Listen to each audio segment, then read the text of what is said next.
I feel like I'm capturing my life and the emotions that come with the things that have happened in my life through my photos and through my videos, and I want to be able to share that. Hello. I'm doing a tour of my cameras because I've been getting into photography over the past few years, and over that course of time I've collected 6 cameras. So I thought I would just talk about my experience with each of them, the basic specs and stuff, and then also show what I've done with each of them, so photos, videos, and whatever. Yeah, that's what I'm gonna do. So the very first camera that I'm going to talk about is the Panasonic DMC SZ1. I'll put photos up because I don't want to have to hold this, but you can see my reflection. This camera, it was my first camera I got. My parents used this to take photos of me when I was a kid, and I remembered them having this camera. So when I first wanted to start getting into photography, I asked them about it, and it was like, hey, do you still have that camera? And they said yes, and they gave it to me. So I got my first camera for free from my parents. I also got my second camera for free from my parents because they had 2 cameras, and they didn't use them anymore because now they just take all their photos on their phones. So yeah, anyways, the Panasonic was made in 2012. It takes photos and videos. The photos are better quality than the videos. It's not a video camera, but I did use it to take videos. In a couple of my previous videos that I've posted on here, it's a combination of, I think my second video is the one that uses this one, but that's a combination of this camera as well as other things. It has a 10 times optical zoom, so it's a pretty good for far away shots. It doesn't lose that much resolution when you zoom, and it is buttons. There's no touch screen. As you can see, let me just show that. It's all buttons here, which I like. I like the feeling of buttons. I prefer buttons to touch screen, but I know not everyone feels that way. Sorry if I sound weird, I'm sick.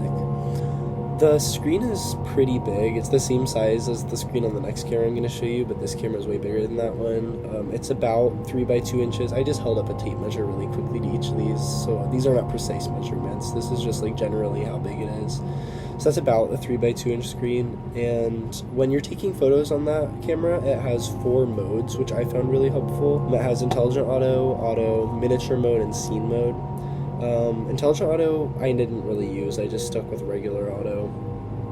And the miniature mode, there's a couple photos that I took in miniature mode, but what it does is it makes any photo you take look like it is a picture of a literal miniature model. So that's a really cool feature because most cameras don't have that. That was fun to mess around with. And then the scene modes were also helpful. The scene modes are nighttime, portrait, fast moving object, just stuff like that for when you're taking pictures of something specific. This camera uses an SD card.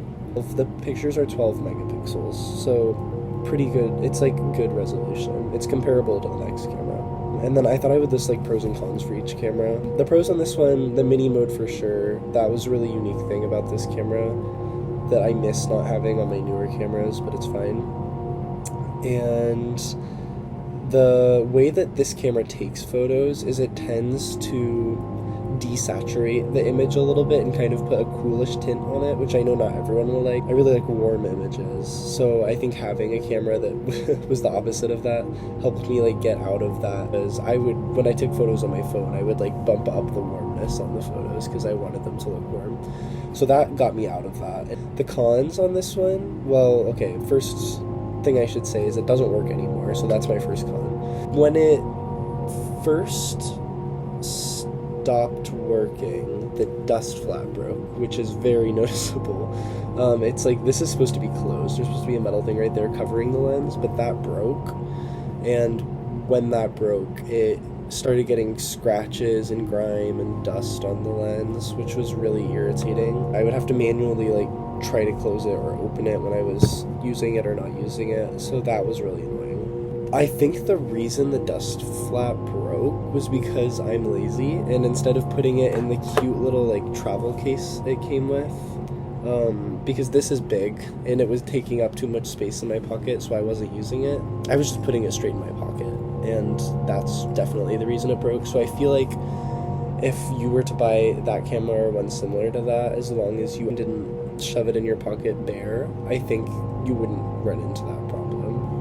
And then after that, this past summer, the summer of 2025, was when it finally died. So I had this camera from 2023 to 2025, so I got 2 years out of that, and I really like that camera. But yeah, as for the camera just literally not working anymore, that's either probably a battery issue or the camera's just old and I like gave up. Because yeah, it is 14 years old now, so it's, yeah.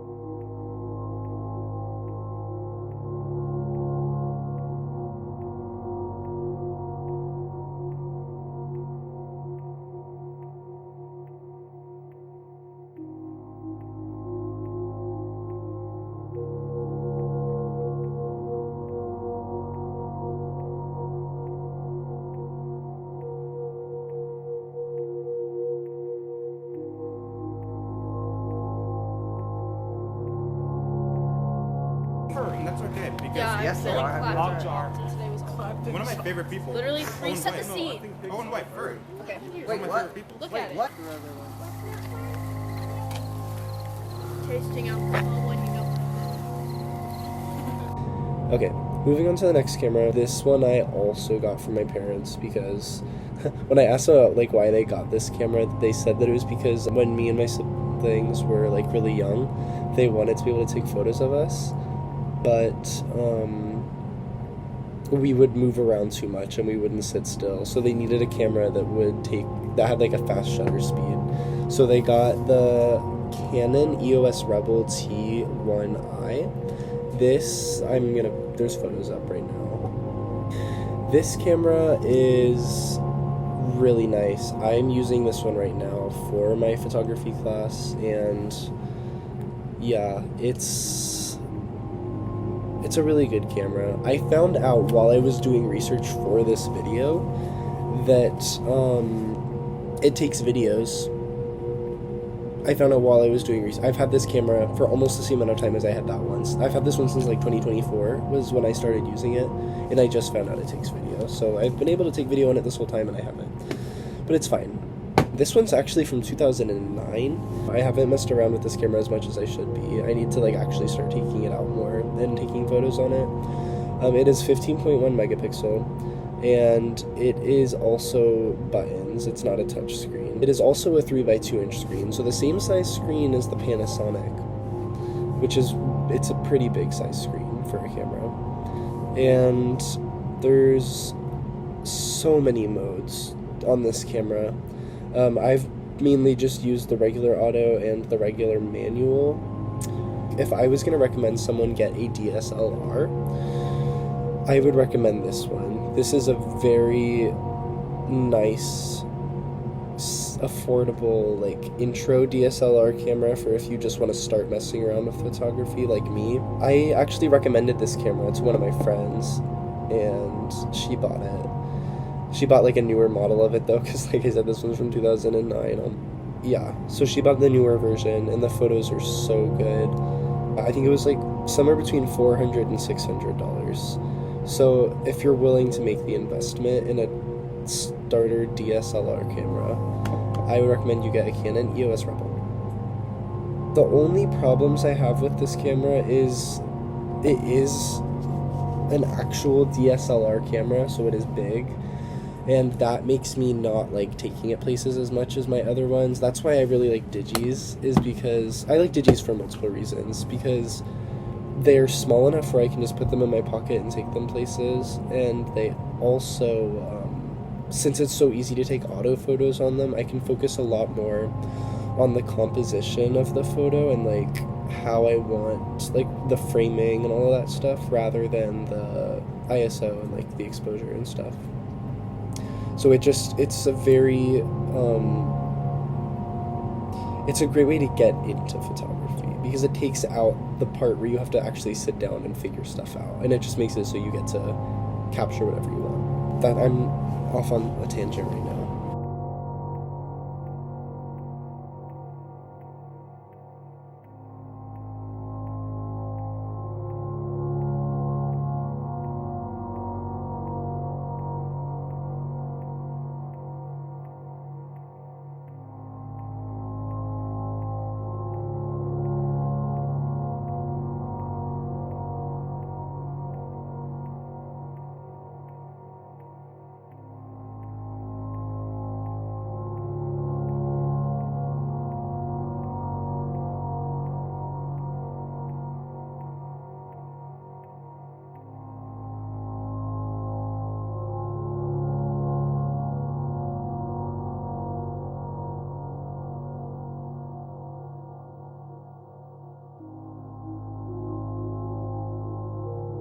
The next camera is the Sony handycam DCR SX63. This is, gotta close that. This is a camcorder. I got this from my friend Lily. It's her camera, but I've had custody for like 6 months now. Yeah, I really enjoy that. The reason I asked for this camera, well, I knew she had this, and I asked if I could borrow it because my Panasonic one broke, and it was in the middle of summer, and I was like, I need something, because I didn't want to wait for something to arrive from like eBay, because it was going to take like a week or two, and this was at the point in the summer when there was like less than a month left, so I just wanted something fast, so I got this, and this allowed me to really start experimenting with video, and that's why I started making the other videos I posted. The second video I posted, I actually made before the first video I posted, because that was a combination of clips from my senior year of high school, and that was recorded on a combination of the Panasonic and like my phone and other people's cameras. That was just a bunch of stuff, and yeah, I made that as a project for class, for one of my classes senior year, and then I like revisited it because it was a lot shorter originally, and I revisited it and found a lot more video clips I didn't know I had, and I added them to it and made it longer, and then so that's the story behind the second video I posted. The first video I posted is mostly clips recorded on this, and I wanted to do some sort of artsy thing with my videography and photography and stuff. I'm off on a tangent again. This takes videos mostly. It also takes photos. The photos suck, but in a really aesthetic way. This goes to 60 times zoom, which is an insane amount of zoom. And I thought that it was gonna like make the quality not even worse. I don't want to be mean to this camera. It is a entry-level camcorder. The video resolution is 720 by 480, so like I said, not great. It is a touchscreen. It's dead right now, so it's like, oh.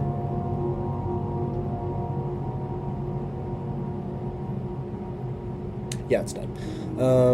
This is the touchscreen. There's usually buttons when it's not dead, and you can like rotate it so you can take like selfie mode or whatever you want, but yeah. It also has a flashlight, which I didn't realize till like a month ago. So I might record night videos on it now that I know I can do that and not have to buy a night vision one. And the touchscreen is about 1.5 by 2.5 inches. Oh, I forgot to mention on the other camera, both of these cameras use SD cards. All three that I've mentioned so far use SD cards for the photos, so it makes for really easy transfer. On this one, I haven't figured out how to get the photos moved onto the SD card, so I've just been using the internal memory on this, because if it comes with a cord, and you can just plug the cord in right there and get the photos transferred onto your computer, so that's what I do, but yeah. Pros and cons. The pros is even though the video quality is not great, I really like the way it looks. It's just very nostalgic, and I feel like allows you to convey emotion really well. It just feels very candid. I don't do a lot of... I'm not controlling the scenes around me. What I enjoy is just capturing things more of as they are.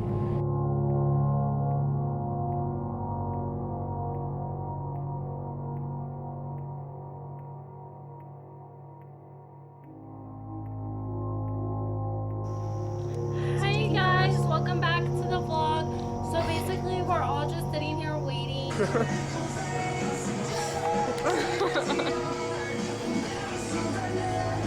What's it called? Violet Explosion? Violet Explosion, my favorite.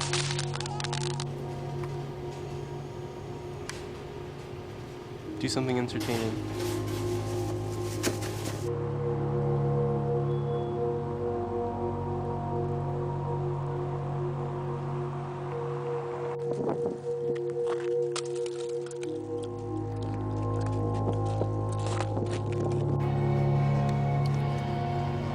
Present the Fugglers.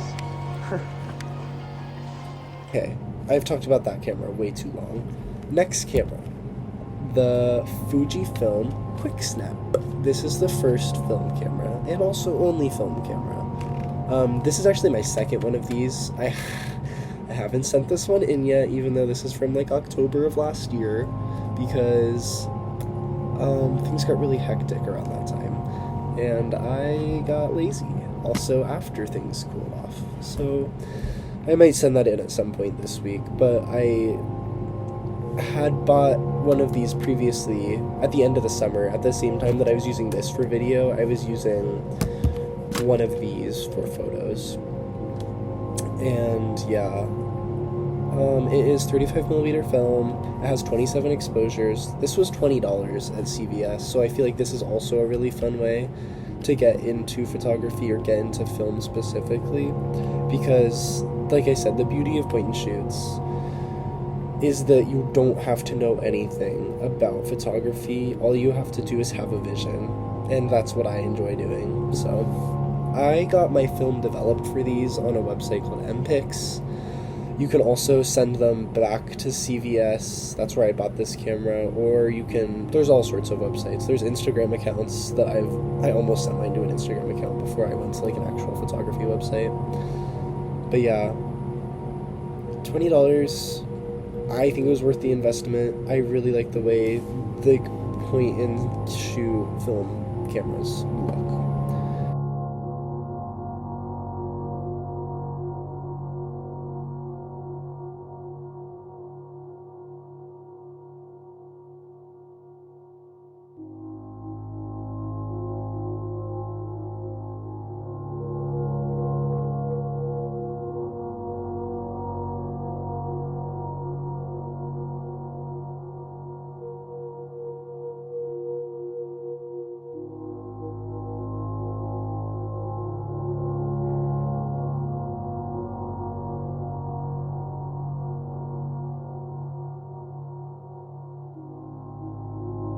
Okay, the next camera is my current Digi that I've been using, and it is the Sony CyberShot DSC-T2. This was $100 on eBay. This was the first one I actually bought besides the QuickSnap, and I have a lot of feelings about this camera, both good and bad. Like I said, this was the first camera I actually bought for myself. I got it on eBay. Photos on this are 8 megapixels. It has 3 times optical zoom, and this is a touchscreen. Like, this is the front, this is the back, that is a touchscreen. This uses a memory stick, which I didn't realize till after I had bought it already, and memory sticks are not the same as SD cards, as you might assume. They are longer. I can just take it out and show you, because I'm sure everyone's seen an SD card. But a memory stick is long, like this. I got mine on Amazon, and mine is an adapter for a micro SD card, so you can just pull out the micro SD card and stick it back in. Because I couldn't find any memory stick adapters to go into my computer to get the photos off of this camera, so I had to get an adapter one. because I have a micro SD card adapter. So that's what I use to get the photos off of this camera. The reason I bought this camera is because I was scrolling on Pinterest and I saw a green camera and I was like, I have to have that. I need a green camera. And also because the main problem that I was worried about having with my next Digi after my first Digi broke and died was the dust flap breaking again. So this one solves that problem, because the way you activate this is you pull it down like that and then it like comes free, and that's amazing. Like, that's awesome. I don't know if you could hear this vibrating that's happening, but that's my main con with this camera, is that mine's broken.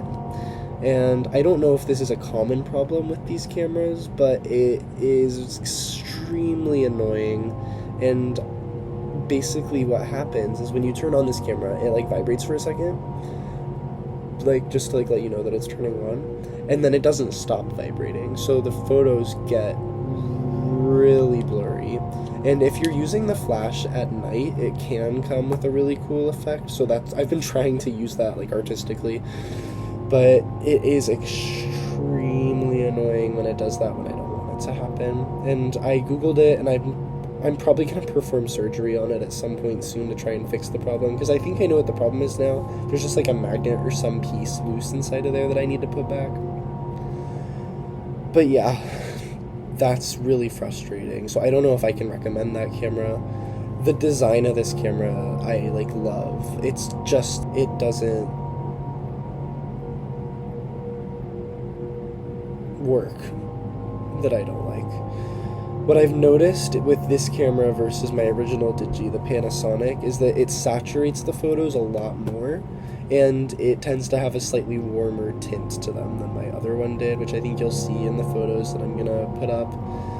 But this one also takes video. I think the video quality on this camera is better than what it was on the Panasonic.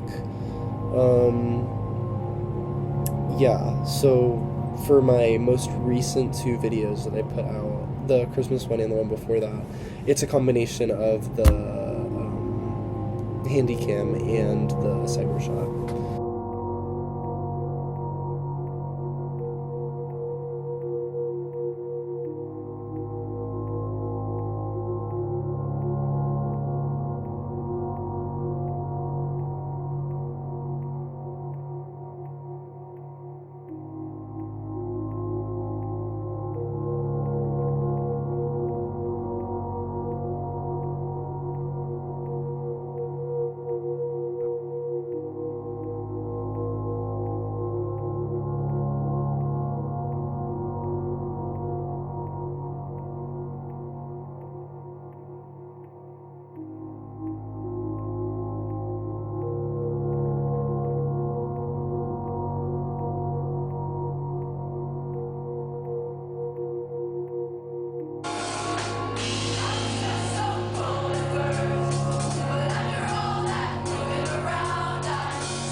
I haven't found the fountain yet. Oh, there's a couch in here. There's smoke coming out. Can you look? When I was going through all the photos from these cameras for this video, I thought it was really cool for me to see like my progression through photography over the course of them. Especially on the Canon, I just started learning how to use Photoshop and Lightroom to edit my photos instead of the like Apple Photos app on my phone. And so I'm really excited to use that more, because I had wanted to get it for a very long time, but then I'm taking a photography class in school now, so I needed to buy it for that. The reason I enjoy photography is because I'm pretty sure I have aphantasia. I think that's how you say it. Aphantasia. Like, I can't see things in my head.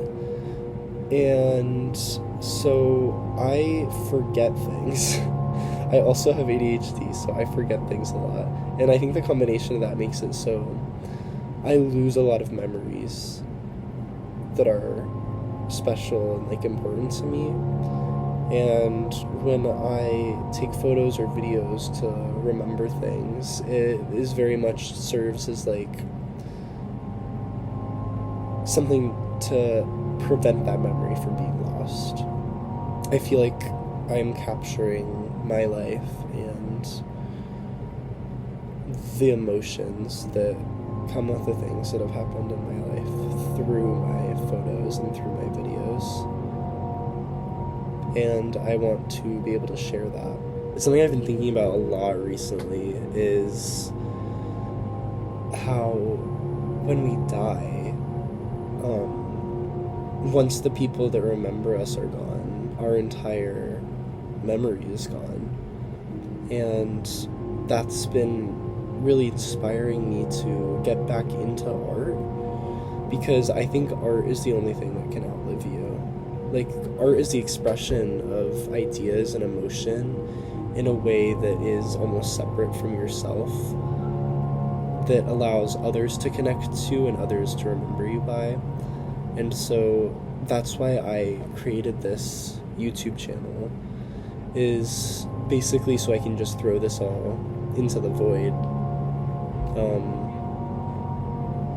And so that's what I hope to achieve through the things that I've put out and the things that I'm intending to put out, is just like, this is me, this is how I think, this is what I do, and yeah, the right people will hopefully find this and, I don't know, maybe feel inspired to pick photography back up or buy a camera or just appreciate what I've done, you know? But yeah.